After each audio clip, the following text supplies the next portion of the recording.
ఏటూరు Nagaram encounter ఘటనపైన Telangana హైకోర్టులో పౌర హక్కుల సంఘం నేతలు పిటిషన్ వేశారు. పౌర హక్కుల సంఘం దాఖలు చేసిన పిటిషన్ పైన హైకోర్టు మధ్యాహ్నం 2:30 విచారణ చేపట్టనుంది. అయితే ఈ నేపథ్యంలో మృతదేహాలను విచారణ తర్వాతనే స్వాధీనం చేసుకోవాలని మృతుల బంధువులను పౌర హక్కుల సంఘం నాయకులైతే విజ్ఞప్తి చేశారు.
ఏటూరు నాగారం ఎన్కౌంటర్ ఘటనపైన తెలంగాణ హైకోర్టులో పౌర హక్కుల సంఘం నేతలైతే పిటిషన్ వేశారు.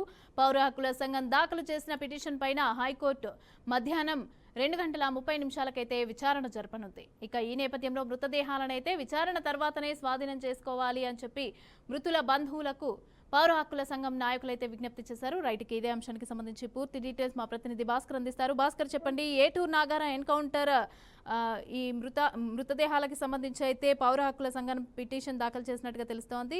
మరి దీనికి సంబంధించిన డీటెయిల్స్ ఏంటి? మమతా, నిన్న జరిగినటువంటి ఏటూరు నగరం జరిగినటువంటి ఎన్కౌంటర్ రాష్ట్ర స్థాయి సంచలనం రేపిన పరిస్థితి. ఈ నేపథ్యంలోనే తెలంగాణ రాష్ట్ర వ్యాప్తంగా మావోయిస్టు సంబంధించిన ఎన్కౌంటర్ ఏకతరిగా 7 మంది మావోయిస్టు చనిపోవడం సంచలనంగా మారిన పరిస్థితి. దీనిపైన అనేక అనుమానాలు ఉన్నాయని చెప్పేసి పౌరత్వ నేతలందరూ కూడా హైకోర్టులో పిటిషన్ వేసింది. ఆ నేపథ్యంలోనే ఇవాళ మధ్యాహ్నం 2:30 గంటలకు పిటిషన్ విచారణ, దీనిపై ఎలాంటి విచారణ జరుగుతుందని చెప్పి మనం ఉత్కంఠభరితంగా చూస్తున్న పరిస్థితి. ఎందుకంటే అనేక కోణాల్లో చూస్తున్నాడు, వారి ఎక్కడి నుంచి వేరే కానీ తీసుకొచ్చి ఎన్కౌంటర్ చేసి ఇక్కడ కావాలని పడేసినటువంటి సంఘటన చోటు చేస్తుందని చెప్పి వాళ్ళు ఇప్పటికే హైకోర్టులో పిటిషన్ వేయడం జరిగింది. దానిపై చర్చ జరుగుతున్న పరిస్థితి. చూడాలి దీనిపై ఎలాంటి విచారణ జరగబోతుంది, మరి కాసేపు తెలిసే అవకాశం అవుతుంది. Mamata, right, thank you Bhaskar, thanks for the updates.